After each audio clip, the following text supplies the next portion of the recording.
1889 ခုနှစ်ကာလအေးခဲနေတဲ့တောင်တန်းတွေဝန်းရံထားတဲ့ကြားက Rose Creek အမည်ရမြို့ငယ်လေးတစ်မြို့ဟာမလာမကမ်းမှဘိုးမိုင်းတွင်းထံကပောက်ကွဲတံတွေကြောင့်အထိတ်တလန့်ဖြစ်နေကြပါတယ်။အဲ့ဒီဘိုးအမည်ပါရွှေတွေတင်ထားတဲ့လေတသီးကိုလက်နက်ကင်တွေဝိုင်းရံပြီးဘန်တစ်ခုမှလာရောက်အနှံနေကြပါတယ်။တတ်တုတွင်လှုပ်သားတွေကိုငွေရှင်းပေးနေတဲ့မြို့ထဲမှာမကြခင်ဒီမြို့ကိုစစ်တပ်တစ်ခုပိုင်ထားတဲ့ဘိုးကသိမ်းယူလာမှမို့လက်မခံသူတွေရောရာသလောက်ငွေယူပြီးမြို့ကရှောင်သွားမဲ့လူတွေရောအကျိတ်နဲ့ဆွေးနွေးနေကြပါတယ်။ဒီအချိန်သူတို့မှဥပဒေရှိသေးကြောင်းထားပြောနေသူတယောက်ကိုဘိုးဟာဒီမျိုးရဲ့ရဲမှုနဲ့လက်နက်ကင်တွေကိုအိတ်ထဲထည့်ထားတာမို့မျိုးကိုမစွန့်ကျင်ရင်တိုက်ရမယ်လို့ပြန်ပြောနေကြပါတယ်။ပတ်စံရနေသူစီးပွားရေးသမားအချို့ကတော့ဘိုးနဲ့ညှိယူလို့ရအောင်မဲ့ထင်နေလို့အကုန်ဆူညံနေကြချိန်လေကွင်းတွေလည်းမီးရှို့ခံလိုက်ရတဲ့ဒီမျိုးကိုစွန့်ခွာချိန်တန်ပြီလို့ဆုံးဖြတ်ရန်ပြင်ပါတယ်။မတ်သူတို့ကတော့အိမ်ရဲလို့ဖြစ်လာဖို့သူတို့အားလုံးအချိန်ကြာမြင့်စွာကြိုးစားခဲ့တာမို့ဒီတောင်ကြားလေးဟာသူတို့အတွက်ပဲလို့ပြောနေစဉ်တကားကိုကန်ဖွင့်ပြီးတနက်တွေနဲ့ဝင်လာကြပါတယ်။အားလုံးငြိမ်သက်စွာပြန်ထိုင်သွားချိန်ပလင်းတစ်ခုကိုလှုပ်ကင်လာတဲ့ဘာတိုလိုမျိုးဘိုးဆိုသူဟာတရားဟောဆင်မြင့်မှာနေရာယူလိုက်ပြီးမင်းတို့ချစ်တဲ့ဒီအရာအတွက်နဲ့သားစင်မြေဆက်အသေးခံမလို့လာမေးကခေါင်းငုံနေတဲ့ကလေးတယောက်ကိုစင်ပေါ်ခေါ်ပါတယ်။သူဒီကိုလာတာရွှေအတွက်ဖြစ်ပြီးဒီနိုင်ငံဟာဒီမိုကရေစီအရင်းရှင်စနစ်နဲ့ယုံကြည်ကိုးကွယ်မှုကိုတစ်ထက်တည်းအဖြစ်သတ်မှတ်ထားတာမို့မင်းတို့ဟာတိုးတက်မှုလမ်းကြောင်းကိုပိတ်ရက်နေတာဘာအတွက်လဲမေးရင်ကလေးကိုပလင်းနဲ့လက်နိုင်ခိုင်းပါတယ်။အထက်ကမြေကြီးဆိုတဲ့အရာတွေပေါ်သူအမှတ်သားပေးလိုက်ရင်စွန့်ပစ်ခံတောင်ကြားထဲကမြေအဖြစ်တွေ့ရတော့မှာမဟုတ်ပဲဖုံမုတ်တွေသာကြံခဲ့မှာမို့မျိုးရဲ့မြေခွက်တစ်ခွက်တန်မိုးကိုသုံးကြိုးတစ်ချိုးပိုင်းပစ်လိုက်ပြီးအဲ့ဒီဖုံမုတ်တွေအဖို့20စီပေးမယ်လို့ထုတ်ပြန်လိုက်တဲ့အတွက်သူတို့ဘွားနဲ့မြေကိုလူယူနေရပဲလို့အတန်တွေထွက်လာပါတယ်။ဘိုးကတော့အစင်မပြေအခြေအနေပိုဆိုးသွားလိမ့်မယ်ဆိုကဖះเจ้าထဲမှာတနက်တွေပစ်ဖောက်ပြီးအကုန်မောင်းထုတ်လိုက်ပါတယ်။ဖះเจ้าကိုမီးရှို့ရင်လူတွေကိုရိုက်နှက်နေကြသလိုသူသုံးဘက်နေလို့မြို့ကိုပြန်လာတဲ့အခါကမ်းလှမ်းမှုကိုလက်မှတ်ထိုးမဲ့လူတွေကတော့ဒေါ်လာ20ရမှာဖြစ်ပေမဲ့လက်မခံသူတွေကိုတော့ဖះပဲကူညီလိမ့်မယ်လို့ကြေညာပါတယ်။ထွက်သွားတော့မဲ့ဘိုးကိုခမားကဘလို့လူစားလဲလို့မခံမရက်နိုင်မေးပြီးတဲ့မတ်သူကသူ့ဇနီးအမဓားချိန်အောင်မရပဲအော်ဟစ်လိုက်တာကြောင့်လူမြင်ကွင်းမှာတင်ပြစ်တက်ခံလိုက်ရပြီးကြောက်လန့်တကြားထွက်ပြေးသူတွေလည်းရှင်းလင်းခံလိုက်ရပါတယ်။ဘိုးကတော့အလောင်းတွေကိုမရှင်းသေးပဲသူတို့ရပ်ပိုင်းလောက်ကြီးနေပါသေးလို့မြို့ရဲ့ရဲမှုကိုမှားသွားပါတယ်။မီးဆွဲနေပြီဖြစ်တဲ့ဖះเจ้าကိုကူညီမဲ့လူတွေလည်းချင်းချောက်ဓားမြစ်ခံထားရပြီးပူဆွေးဝမ်းနဲ့တန်တွေနဲ့ဖះเจ้าကိုခေါင်းလောင်းပြုတ်ကျသွားတဲ့အထိဘိုးကတစ်ချက်လှည့်ကြည့်သွားပါတယ်။တဲခန္ဓာရကိုမြင်းတစ်ကောင်နဲ့ဖျက်လာသူတယောက်ဟာအမ်ဒေါဆိုတဲ့မြို့ထဲဝင်ရောက်သွားချိန်ရဲတသိန်းနဲ့လူတွေပြည်သူတွေအားလုံးကဝိုင်းအကဲခတ်နေကြပါတယ်။ထိုမြို့ထဲကအရှိန်တက်နေတဲ့ဖဲဝမ်းတစ်ခုဟာဆိုင်ထဲဝင်လာတဲ့လူကြောင့်ရုပ်ချီတိတ်ဆိတ်သွားကြပြီးဘားကောင်းတာထန်ရှောက်သွားတဲ့လူဟာသူမာတဲ့အရက်ပြင်းတစ်ခွက်ကိုမရှိဘူးညင်းနေလို့ရှိတာနှစ်ခွက်ချပေးရမှာပါတယ်။အရက်တစ်လုံးအတွက်ပြင်နောက်ထပ်ငွေတင်းကားတစ်ပြားကသတင်းအတွက်ဆိုကမင်းရွယ်လောက်လူကောင်ကြီးကြီးနဲ့ဒန်နီယယ်ဆိုတဲ့တယောက်ဟာလယ်သမားသားဖကိုသွေးအေးစွာတက်သွားခဲ့ပြီးမြင်းကိုလည်းခိုးဖို့ကြိုးစားခဲ့တာမို့နာမည်ကတော့မျိုးစုံရှိနိုင်ပေမဲ့ဘယ်ဘက်လက်ဖြန်ရဲ့ဒီနားလောက်မှာတနက်တန်ရရှိပြီးအတူထွက်ပြေးတဲ့ဝရံပြေးကတော့တေပြီလို့ဆိုပါတယ်ဘလို့နီးနဲ့လဲဆိုလို့ဒီတိုကပ်ပြောနေချိန်စောင်းကြည့်သူတွေကတနက်စီလက်လန်းနေကြပြီမို့လှည့်မြန်သွားလှဲ့လှဲ့ပြစ်ခတ်လိုက်ပါတယ်ဖဲဝိုင်းမှာထိုင်နေတဲ့ဖရာဒေးဆိုသူကလည်းတနက်ပြင်နေတဲ့ရှေးကလူကိုချိန်နားလိုက်ပြီးကောင်နာကအခြေအနေကိုအကဲခတ်နေပါတယ်သူ့မှာမိသားစုရှိသေးလို့စိတ်လျှော့ခိုင်းနေတဲ့ကောင်နာကဘဲကိုမင်းမရှိရင်သူတို့အတွက်ပိုကောင်းတယ်လို့ပြောရင်ပြစ်တက်လိုက်ပါ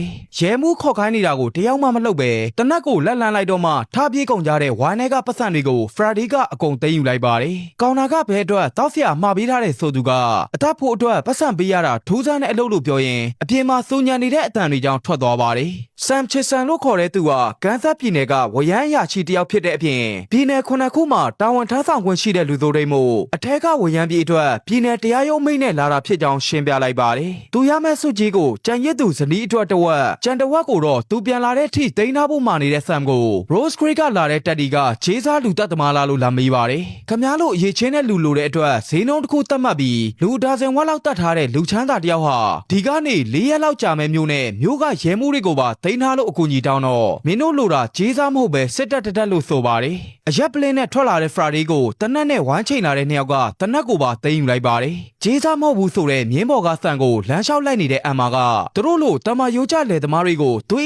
းနဲ့တပ်ပြစ်နေတာဘိုးဆိုလို့ဘာတို့လိုမျိုးဘိုးလားလို့ပြန်မိလိုက်ပါတယ်နာမည်ကြားဘူးနေတဲ့ထိုလူအတွက်ပိုင်ဆိုင်သမျှအားလုံးနဲ့ကမ်းလှမ်းလာတဲ့အမ်မာကလူလဲကောင်အသက်ခံလိုက်ရတဲ့သူမခင်မွန်အတွက်လက်စားချေခြင်းတယ်လို့ဆိုပါတယ်အဖမ်းခံလာရတဲ့ဖရာဒေးကသူ့ကိုတတ်မဲ့တွင်းကကြွက်တီရှိလို့ဒီမှာပဲတတ်ချင်တတ်ဖို့ပြောနေပြီးဒေါ်လာ50အတွက်နဲ့တော့ဖဲလင်ရိုက်စရာမလိုတာကြောင့်ထူးဆန်းတာလေးပြမယ်လို့ကမ်းလှမ်းပါတယ်ဖဲချက်တစ်ချက်ကိုရွေးခိုင်းနေလို့မျက်လက်ကြိုက်တဲ့တယောက်က မြောက်ပေးတဲ့အခါခင်းရတစ်ခတ်ဆွဲယူပြလိုက်ပြီးထိုလူရဲ့နှစ်ဖူးကိုတေးပစ်လိုက်ပါတယ်ကြံနေတဲ့တယောက်ကိုလည်းနေရွက်ကိုပစ်လိုက်ပြီးသူ့ရှိပေါ်လာရင်တကယ်တပ်ပြီးဆိုကလူမတတ်ချင်ပေမဲ့သူ့တနက်တွေကိုတော့မထိခဲ့သင့်ဘူးလို့ပြောသွားပါတယ်အမ်မာတို့ဟာ3ပတ်နေပြန်လာမဲ့ဘိုးနဲ့လေသမား40လောက်သာရှိတဲ့သူမတို့မျိုးအကြောင်းဆမ်ကိုရှင်းပြနေပါတယ်ပတ်စံမရှိသေးပေမဲ့သူပေါင်ထားတဲ့မြင်းကိုပြန်လိုချင်နေတဲ့ဖရာဒီနဲ့နတ်သက်ငယ်လိုလူတို့အခြေအနေတင်းမာနေစဉ်မြင်းအတွက်ဘလောက်ပေးစရာရှိလို့လဲလို့ဆန်ကလာမေးပါတယ်အလုတ်အတွက်ပူးပေါင်းစရာလူလိုနေတဲ့ဆိုလို့ဘာရမှလည်းမေးတော့အမ်မာကအိတ်ကိုပစ်ပေးပါတယ်ခက်ခဲတဲ့အဆင့်တော်မဟုတ်ပဲမဖြစ်နိုင်တဲ့အလုပ်အတွက်ပထမဆုံးအဖွဲ့ဝင်ဖရာဒီကိုခေါ်ယူစုဆောင်ပြီး Rose Tree မြို့ထံခီးဆက်လာကြပါတယ်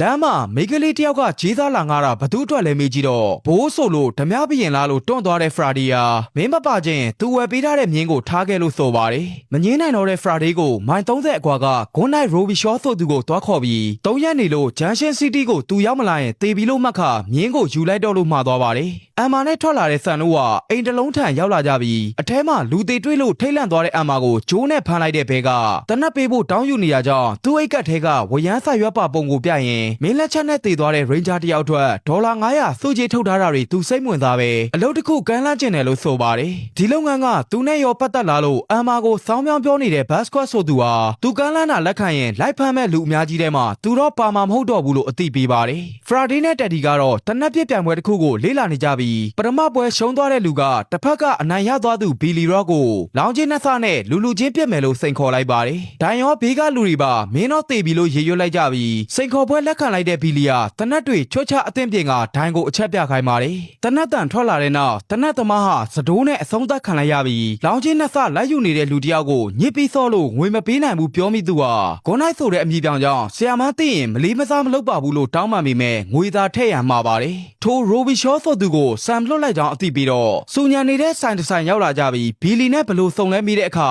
ဝရမ်းထုတ်ခံရတဲ့ဘီလီယာတက်ဆက်ကအရက်ဘာတစ်ခုမှသူ့ကိုအရက်မရောတဲ့တစ်ဆိုင်လုံးကိုလက်ပလာနဲ့အမောက်သိပ်ပြလိုက်တဲ့နောက်သူဖမ်းရမဲ့လူမဟုတ်ပဲမိတ်ဆွေဖွဲ့ရမဲ့လူလို့တီးလိုက်ရပြီးပြိုင်ပွဲတွေရှာပေးတဲ့ရိုဘီရှောနဲ့ဝင်ပြိုင်တဲ့သူကတယောက်တစ်ဝက်ခွဲယူကြကြောင်းရှင်းပြပါတယ်အခုဆမ်ခေါ်တဲ့နေရာကိုတူလိုက်ရရင်ဘီလီပါမယ်လို့ပြတ်သားသွားအသိပြီးတော့3ရက်အတွင်းပြန်လာခိုင်းတာတရက်ခွဲသာကြာမဲ့ခီးမို့နေတစ်ဝက်ကိုအရက်ထိုင်တောင်းမယ်ဆိုတဲ့ဖရာဒီယာသဘောကျသွားပြီလို့ချီးကျူးပါတယ်အဲ့ဒီနောက်ဆမ်တို့စောင့်နေတဲ့နေရာထံရောက်လာကြပြီး Ranger 2ယောက်တွေးဆုံနှုတ်ဆက်ခါလူပိုပါလာတဲ့ဘီလီနဲ့မိတ်ဆက်ပြီးပါတယ်။ Friday ကတော့ဝရမ်းပြေး Basquat ကိုတွားဆနေပြီး9ယောက်ရလာတဲ့အဖွဲ့နဲ့ဂျေးစား9ရန်သူအမ်မာတို့ခီးဆက်လာကြပါတယ်။လမ်းမှာဆမ်မွန်ရှာတဲ့ဂျက်ဝန်းဆိုသူကိုမတွေ့ရပဲထိုလူရဲ့ rifle ကိုယူထားတဲ့ပီဂျင်ကြီးကိုကဒီ rifle ပြနိုင်ုံနဲ့ဒေါ်လာ1000ရမှာဖြစ်ပြီးဂျက်ခွန်းကိုတော့ကြောက်တုံးနဲ့ထုလိုက်လို့ကြောက်ထဲကျသွားပြီဆိုတဲ့ငကြွားနှကောင်ထန်စိတ်ကြိုတလက်ဝင်လာပါတယ်။ rifle နဲ့ကြောက်လန့်တကြားပြေးနေသူကိုလည်းတနက်တင်နဲ့ရိုက်ပြီးသူ့ကိုချောင်းရိုက်သွားတဲ့ကောင်နေနောက်2ရက်လောက်လိုက်လာရတာဆိုလို့လွန်ခဲ့တဲ့6နှစ်ကစုံပူးတယ်လို့မိတ်ဆက်နေသူဆမ်ကြောင့်သူပစ္စည်းသူပြန်ယူဖို့လူတက်မိတာဟာဥပဒေအရရောဘာသာရေးရပါတင့်တင့်နဲ့ပြောနေလို့လက်ခံပြီးရပါတယ်။အရင်လိုအလုံးမဖြစ်တာကြာပြီးဖြစ်တဲ့ဂျက်ခွန်းကိုဘိုးနဲ့သူ့လူတွေကိုတိုက်ခိုက်ရန်လူလိုရဲပြောပေမဲ့အမ်မာကိုကြည့်ပြီးဘာမှပြောမသွားတဲ့ဒီအိန္ဒိယလူမျိုးဟာဝက်ဝင်က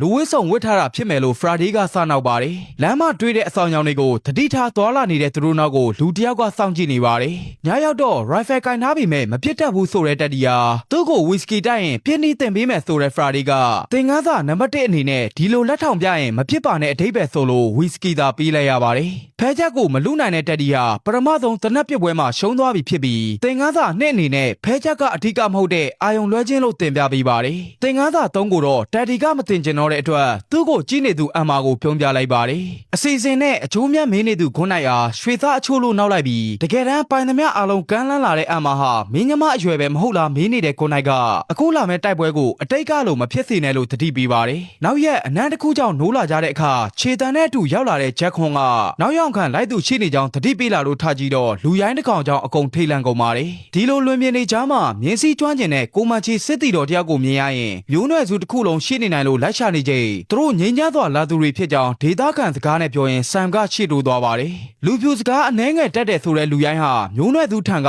ခွဲထွက်လာသူဖြစ်ပြီးသူ့လမ်းစဉ်အတိုင်းသူ့လမ်းသူထွက်လာတာဆိုလို့ငါတို့လည်းတေးတောင်တေးသွားနိုင်တဲ့အထိလူယုံမာတွေကိုတောတိုက်ကြမှာလို့အသိပေးလိုက်ပါတယ်။စိတ်တကောင်ရဲ့ဘိုက်ကိုခွဲကသူ့နာမည် Red Harvest လို့မိတ်ဆက်ရင်ဆမ်ကိုအသေးကျွေးကသူလဲစားလိုက်ပြီးယုံကြည်မှုတည်ဆောက်ပါတယ်။ ဒီလိုနဲ့အဖွဲ့ဝင်နောက်တစ်ယောက်တိုးလာပြီးတိုက်ပွဲဝင်နိုင်သူ9ယောက်နဲ့ဂျေးသား9ရက်သူ2ယောက်တို့ခီးဆက်လာကြပါတယ်။ Rose Creek မြို့ထဲဆန်ကမြင်းနဲ့ဘီလီကအထာနဲ့လမ်းလျှောက်ဝင်လာပုံကိုမြို့ခံပြည်သူတွေကအဲကောင်နေတော့ပြဿနာတက်ပြီးလို့အကဲခတ်ကြည့်နေကြပါတယ်။ရဲရီနဲ့ဘိုးရဲလူတွေကသူတို့လမ်းမှာပိတ်ဆို့လိုက်ပြီးဓားတွေခါချိတ်လာတဲ့ဘီလီကိုကြည့်ကဒီမျိုးမှာလက်နက်ကင်ခွင့်ပိတ်ထားလို့အကုန်အပ်ခဲ့ပြီးလှည့်ပြန်ခိုင်းနေတဲ့အတွက်မင်းတို့ကရောဘာလို့ကင်ခွင့်ရနေရလဲလို့မေးပါတယ်။ရဲရီပါဆိုတဲ့ရဲမှုကြောင့်မျိုးငယ်လေးမှာရဲရီများလိုက်တာဆိုတော့ဘီလီကိုဘာကောင်လဲမေးနေတဲ့အတွက်ရှန်ဟိုင်းမှာအသက်ကယ်ခဲ့ဘူးလို့အစေခံအဖြစ်ဘေးကလိုက်လာတာဖြစ်ပြီးအန်ဒီယမပေးတတ်ပါဘူးလို့ဖြေပါတယ်။လက်နက်သာအခိုင်းနေရကြောင့်ဥပဒေအရပဲဆိုကထုတ်ပေးလိုက်ပြီးရဲမှုယူကန်ဒီအချိန်ကြမှာမင်းတို့နောက်ကငါအပေါင်းပါတွေကတော့မပူပေါင်းချင်တော့ဘူးဆိုတဲ့နောက်အသီးသီးထွက်လာတဲ့အဖွဲ့သားတွေက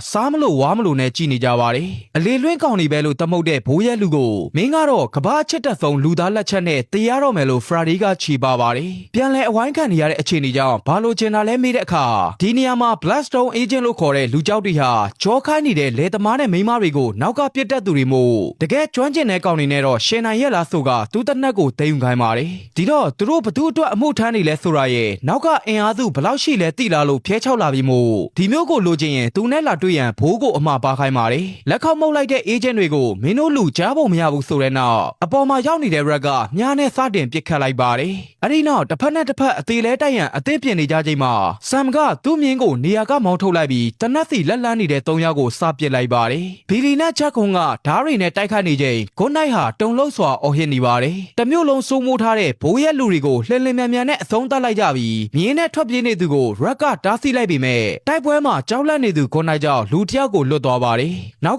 ပြစ်ဖို့ချိန်ရွယ်နေချိန်ဖရာဒီကလည်းပြစ်လိုက်ဖို့တွန်းအားပေးနေပေမဲ့လွတ်ပေးလိုက်သူဂွန်နိုင်ရဲ့တနက်ကိုဘီလီကဆွဲယူလိုက်ပြီးဂျမ်းဖြစ်နေရလို့ဖာပြီးပါတယ်။အဒီနောက်ဘသူကဘယ်နှယောက်တတ်ခဲ့လဲဆိုတာပြန်ရည်တွက်နေကြတော့အိမ်အောက်ဝင်ပုန်းနေတဲ့ရဲမှုကိုထွက်လာခိုင်းပြီးခပတ်နဲ့ရဲတသိပ်ဖြုတ်ခိုင်းနေလို့သူကခန့်အခန့်ရဲမှုဆိုသူကိုယာတူးဖြုတ်လိုက်ပြီးမို့မင်းတထေးစီတည်င်းပါသန်းလို့ဆိုပါတယ်။တောင်ကြားနဲ့မြို့ကိုသူတို့ရထားတဲ့အတွက်အပေးယူလောက်ရန်ပြောခိုင်းမိမဲ့အပေးယူမလုပ်တတ်သူဘိုးကလူများများခေါ်လာပြီးအမုတ်ချေမှာဖြစ်ကြောင်းရှာရှည်နေလို့သူလာတဲ့နေရာကသမရကြီးနဲ့မဲ့လို့ကန်ဆက်ကလင်ကွန်းမျိုးဆိုတာနဲ့ဘိုးကိုယ်တိုင်ထွက်မလာရင်အဲကောင်ကိုလူကြောက်လို့ပါတခါတည်းပြောခိုင်းလိုက်ပါတယ်။တိုက်ပွဲပြီးသွားပြီမို့အမ်မာနဲ့တက်ဒီတို့ကမြို့သူမြို့သားတွေကိုကြောက်စရာမလိုကြောင်းခေါ်ထုတ်တဲ့အခါဘသူကနင်းကိုဂျေးစားငါခိုင်းလို့လဲဆိုလို့မြို့မှာယောက်ျားဆန္ဒသူမပဲရှိတယ်လို့ဖြေလိုက်ပြီးဆမ်ကိုမိတ်ကွန်းချွေခိုင်းပါတယ်။ထုံးစံတိုင်းသူဟာပြည်နယ်ခုနှစ်ခုရဲ့ငြိမ်းချမ်းရေးအရာရှိလူသိုးရင်းတယောက်ဖြစ်ပြီးဒါဟာစစ်ပွဲမလာခင်ပွဲအကြိုလေးမို့တိုက်ပွဲလာရင်စိတ်ချိုက်ရင်ဆိုင်နိုင်မှုပြင်ဆင်တာဆိုတဲ့အခါလူ200လောက်နဲ့လာမဲ့ဘိုးတို့ကိုမနိုင်ဘူးပြောနေတဲ့လက်သမားတွေဟာ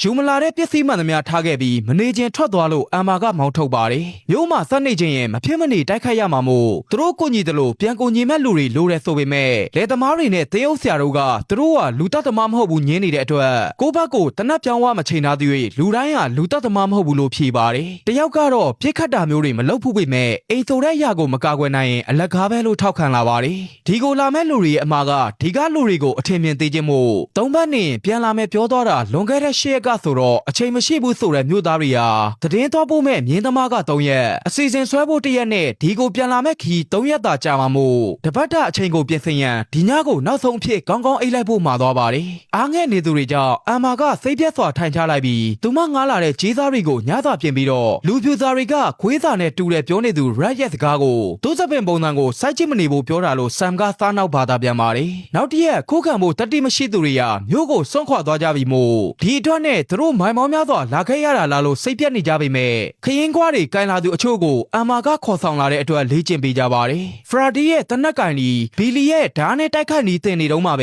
ငါတို့ကဘလို့လောက်တတ်မှလဲဆိုကလှည့်ပြန်သွားကြပါတယ်။တမင်လွှဲပြစ်နေရလားတော့ထင်ရတဲ့လက်သမားတွေကိုဂွန်နိုင်ကမိကုန်းတွေချွေပြီးထပ်ပစ်ခိုင်းမိမဲ့တစ်ချက်တောင်မထီလို့မတာတန်းကြီးပဲလို့အပြစ်တင်ကမင်းတို့ပြစ်နေတဲ့အရာကိုမုံတီးလိုက်စမ်းပါလို့ထပ်អော်နေချိန်သူတို့မှအတူယူစရာလူလိုနေတာဆိုတဲ့ဖရာဒီကဂွန်နိုင်ရိုဘီရှောဆိုတဲ့လူဟာတိုက်ပွဲတစ်ခုထဲမှာ23ယောက်တပ်ဖူးတဲ့လက်ဖြောက်ဆုံးတက်သားမို့တင်မင်းတက်မှန်လို့တော့ခေါ်တွင်ရတဲ့လက်ကျန်တယောက်ကပြစ်ပြလိမ့်မယ်လို့အရောက်ပို့ပါတယ်။အချက်မကွဲချင်တာကြောင့်သိန်းအားလုံးကိုအတိအကျပြစ်ပြသွားတဲ့ဂွန်နိုင်ကိုချီကျူရင်မင်းတို့တနတ်တွေကိုတော့ရန်သူကြောက်သွားမလားလို့အိမ်ပြန်အယောင်တင်ဖို့မောင်းထုတ်လိုက်ပါတယ်။ဒီလိုနဲ့အဝေးမပြစ်နိုင်တဲ့လက်သမားတွေအတွက်ထောင်ချောက်စင်မြို့ထဲရောက်အောင်ခေါ်ပြီးတေးပစ်ခိုင်းမှုစဉ်းစားကြပါတယ်။နောက်တစ်ရက်ရွှေတွင်းမှာခိုင်းစိတ်နေတဲ့ဘိုးရဲလူတွေဟာဘဲကပြစ်နေမှမသိတဲ့တနတ်တန်ကြောင့်အကုန်ရှောကုန်ပြီးဆမ်တို့9ယောက်ကထိုမိုင်းတွင်းကလူအားလုံးလွတ်လပ်သွားပြီမို့သွားလို့ရသွားနိုင်သလိုတိုက်ခတ်ချင်သူအားလုံးနေခဲ့ရမှာကဖျားပြင်းပုံးတွေကိုသိမ်းယူလိုက်ကြပါတယ်။လူအနှဲငယ်ထပ်မံစုဆောင်းလာပြီးဒိုင်နမိုက်တွေကိုမြို့ရဲ့တစ်ခုတည်း သောဗန်မှာထည့်သိမ်းထားကြပါတယ်ဘိုးစီတည်င်းလာပို့တဲ့ရဲမှုဟာစံပြောခိုင်းလိုက်တဲ့အတိုင်း Rose Creek ကိုမလာရင်လူကြောက်လို့ပြောပြလိုက်ပြီးဒီလူကိုဖြည့်ရှင်းလို့ရမယ့်ဈေးနှုန်းမရှိဘူးလို့ဆိုပါတယ်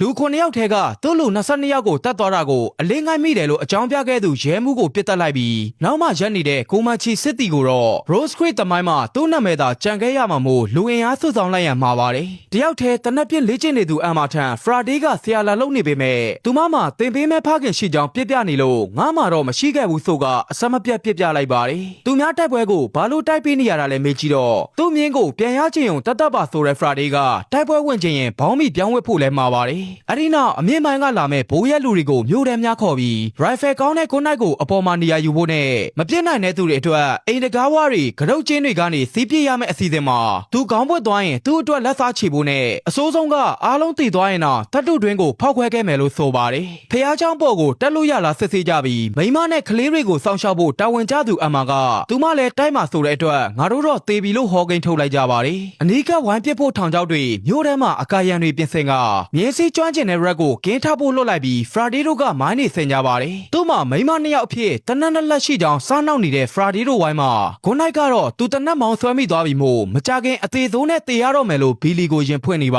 တယ်ထိုဝိုင်းမှာမရှိပဲတိုက်ပွဲအတွက်ပြင်ဆင်နေသူဆမ်ကိုသူတို့အတွက်လှုပ်ပေးခဲ့တာတွေကျေးဇူးတင်ကြောင်းတရားဟောဆရာကလာအသိပေးနေတဲ့အချိန်ဒီမျိုးတွေကလူတော်တော်များများကတော့အသက်ရှင်နိုင်မှာမဟုတ်ကြောင်းအသိပေးလိုက်ပါတယ်လူအင်အားနဲ့မျိုးရဲ့ဖျားချောင်းခေါင်းလောင်းကိုပြန်ဆွဲတင်နေကြချိန်မှာကင်းထားဖို့လွတ်လိုက်တဲ့ရက်ကဘိုးနဲ့သူ့လူတွေအာယုံဦးမှာရောက်လာနိုင်တယ်လို့သတင်းလာပို့ပါတယ်ရန်သူတွေရောက်မလာခင်နောက်ဆုံးညမှာအိမ်ပေါ်ကတိတ်တိတ်လေးဆင်းလာတဲ့ကွန်နိုင်ကိုဝေစုရမဲ့ရွှေတွေမယူပဲထွက်ပြေးတော့မလို့လားလို့ဆန်ကမေးပါတယ်မနှက်ပြန်ဒီချိန်လောက်ဆိုအကုန်တေကုန်တော့မဲ့မင်းတို့ဟာလူသားကောင်းကျိုးပြုတ်နေတာမဟုတ်ဘူးဆိုလို့မင်းဒီလူတွေထံကကြောခန့်ပြေးမဲ့လောက်ရက်ကိုစိတ်ပြက်စီမှာသူတယောက်တည်းမဟုတ်ကြောင်းတတိပေးတော့ဖြစ်ခဲ့တဲ့စစ်ပွဲတွေဟာဘယ်တော့မှရက်မသွားပဲလူချင်းချင်းတပ်ဖြတ်နေကြအောင်မှာပဲဆိုတဲ့ကွန်နိုင်ဟာတပ်ဖြတ်မှုတွေကိုမုံတီးနေပြီးမို့သူ့ကိုယ်သူငကြောက်ဖြစ်ခံယူပြီးဆူတောင်းနေတဲ့မြို့ကန်တွေအနာကနေထွက်ပြေးသွားပါတယ်တခြားလုံးကွန်နိုင်နဲ့အတူလိုက်နေတဲ့ဘီလီကတော့အရက်တောက်ရင်စက်နေနေတာမြင်ရတဲ့နောက်ကျန်တဲ့လူတွေကိုအခုမဟုတ်ပဲတိုက်ပွဲတဲ့ကြမှာထွက်ပြေးရင်မကောင်းလို့သွားကျင်သွားနိုင်ပြီးသူကတော့ဒီကလူတွေကိုဘွားနဲ့ကိုနေနိုင်တဲ့အထိအဆုံးထိနေသွားမယ်လို့ဆိုပါတယ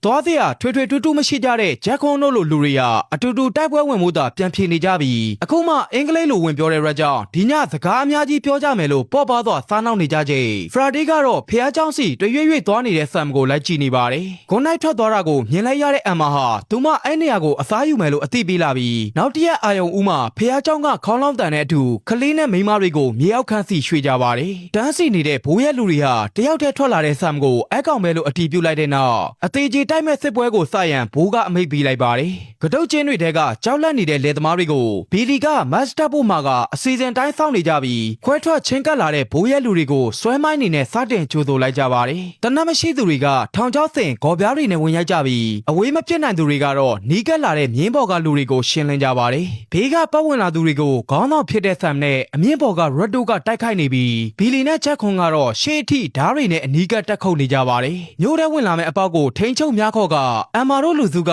နီးကပ်ဝိုင်းပစ်ကြပြီးအပြင်းထန်ခုခံနေကြသလိုဖရာဒီကလည်းကြိုစင်ထားတဲ့မိုင်းတွေနဲ့နှိမ့်အောင်လုပ်ပေးနေပါတယ်မျိုးထဲကတက်ကွင်းတုံထဲများခေါ်ကလက်လုံရမ်းတွေနဲ့ဖြည့်ရှင်းခံလိုက်ရတဲ့သူ့လူတွေကြောင့်ဘိုးကလက်နက်ကြီးသွားယူရန်အမိတ်ပေးပါတယ်ကြီးကြီးမှန်သွားတဲ့ဖရာဒီအတွက်ဘတ်စကွတ်ကအခေါင်းထဲရောက်တဲ့အထိထွက်ပစ်ကပေးနေချိန်တစ်ဖက်မှာလက်နက်ကြီးတဲလာနေပြီဖြစ်တဲ့ဘိုးရဲ့လူတွေဟာထောင်ချောက်ထဲပိတ်မိနေတဲ့သူ့လူတွေကိုပါရောပြစ်ရန်ဆက်လက်ကြီးအသင်းပြင်နေကြပါတယ်နောက်ပြန်ဆုံးမရတဲ့လက်ကင်ဒုတ်တွေကိုမျိုးထဲမှာကြီးကုံရမ်းကုန်ပြစ်နေကြချိန်မြင်းတစ်ကောင်နဲ့ကူပစ်ပေးလာတဲ့ကိုနိုင်ကဒီကောင်လေးစီမှာစောက်တနက်ကြီးပါလာပြီလို့သတင်းပေးလို့မဆုံးခင်ပုံးစရာနေရာမရှိအောင်စတင်အပြစ်ခံရပါတော့တယ်မိသလောက်လိုက်လံတတိပေးပေမဲ့တမျိုးလုံးပြစ်နေတဲ့လက်နက်ကြီးကြောင့်အထီးကိုက်များလာကြပြီးကြီးကုံနာနဲ့တပြိုင်နက်အကုန်ငိမ်သက်သွားကြပါတယ်ကြီးပြန်ဖြစ်နေချိန်ဆမ်နဲ့ဖရာတွေကခလေးတွေကိုကယ်ထုတ်ဖို့ကြိုးစားနေကြပြီးတက်တီကိုနေရာချပေးနေတဲ့ဂျက်ခွန်ထံမြားတစ်ချောင်းစိုက်ဝင်လာပါတယ်မျိုးနဲ့ဆူချင်းတူတူမို့ငါတို့လိုလူတွေဟာမကောင်းမှုကိုဖယ်ရှားရမှာဆိုတဲ့ဂျက်ခွန်ကိုတေတဲ့ထိမြားတွေပြစ်သွင်းသွားပါတယ်ဆက်လက်ကြီးနဲ့မပြစ်ခင်ခလေးတွေကိုနောက်က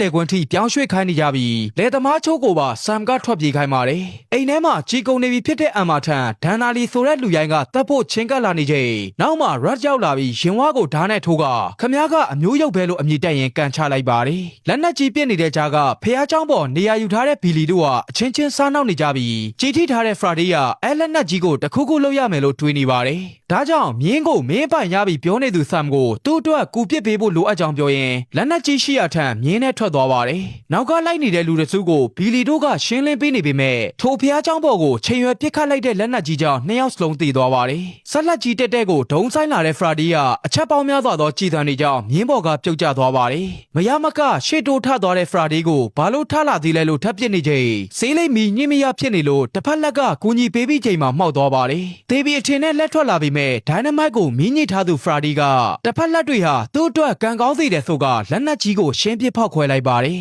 နောက်ဆုံးကြံနေသူဘိုးနဲ့သူ့လိုချို့ဟာမြို့ကိုချင်းကပ်လာကြပြီးအတန်ကြားတဲ့နေရာကိုဆက်ဆေးဖို့ဝင်သွားသူနှစ်ယောက်ဟာတနတ်တန်တွေနဲ့အတူနောက်လန်ကျလာပါတယ်အထက်ကနေအကောင်းတိုင်းထွက်လာသူဆမ်ကဘိုးရဲ့ရှစ်တက်တက်မှာနေရာယူလာတဲ့အတွက်ဆမ်ချစ်ဆန်လာလို့မေးကတနတ်မောင်းချိန်လိုက်သူဘိုးဟာမင်းသိတဲ့သတင်းမှာပါလာမယ့်နာမည်ကိုသိထားတဲ့နယ်လို့ဆိုပါတယ်အချင်းချင်းသိကြလို့လာမေးတော့1869ခုကကန်ဆာကမြေတွေအတွက်ဓမြတွေငှားရမ်းခဲ့တဲ့မင်းကသူ့ဘဝနဲ့သူဒီနေရာကလို့တာမန်လူတွေကိုတတ်ခဲ့ဘူးကြောင်းပြောပြတဲ့အခါဖျားသခင်ဖန်တီးထားတဲ့သိုးတွေကိုသူကသားကောင်ဖြစ်မှတ်ယူထားတာဆိုလို့တနတ်နဲ့ချိန်လာတဲ့ဘိုးရဲ့လက်ကိုပြစ်လိုက်ပြီးတနတ်ပြန်ကောက်ဖို့အမိန့်ပေးပါတယ်ဖျားเจ้าတဲ့လှည့်ပြေးနေတဲ့လူเจ้าကိုနောက်ကနေလိုက်ပစ်တော့ဖျားတွေဘာတွေတနေပြီးမင်းဖျားကိုမကြောက်ဘူးလားမင်းနေလို့အုတ်ထုပ်ကိုချိုးအယိုသေးပေးကသူ့ကိုလွတ်ပေးဖို့တောင်းပန်နေသူဘိုးဟာအတူတူဆွတ်တောင်းကြမယ်လို့ဆိုပါတယ်မျက်လုံးကိုမိတ်ပြီးမင်းမတရားတတ်သွားတဲ့ငါအမေအတွက်ငါညီမနှစ်ယောက်အတွက်နဲ့ငါလက်ဘင်းကိုကျိုးပွင့်ဆော့သွားတော့ကရောဆွတ်တောင်းပေးဘူးလားဆိုတော့မှသူမှတ်မိပြီဆိုတဲ့ဘိုးဟာသူ့ကိုတနတ်နဲ့ထုတ်ပစ်တော့မဲ့အချိန်တနတ်တန်တစ်ချက်နဲ့တူအံမာရောက်လာပါတယ်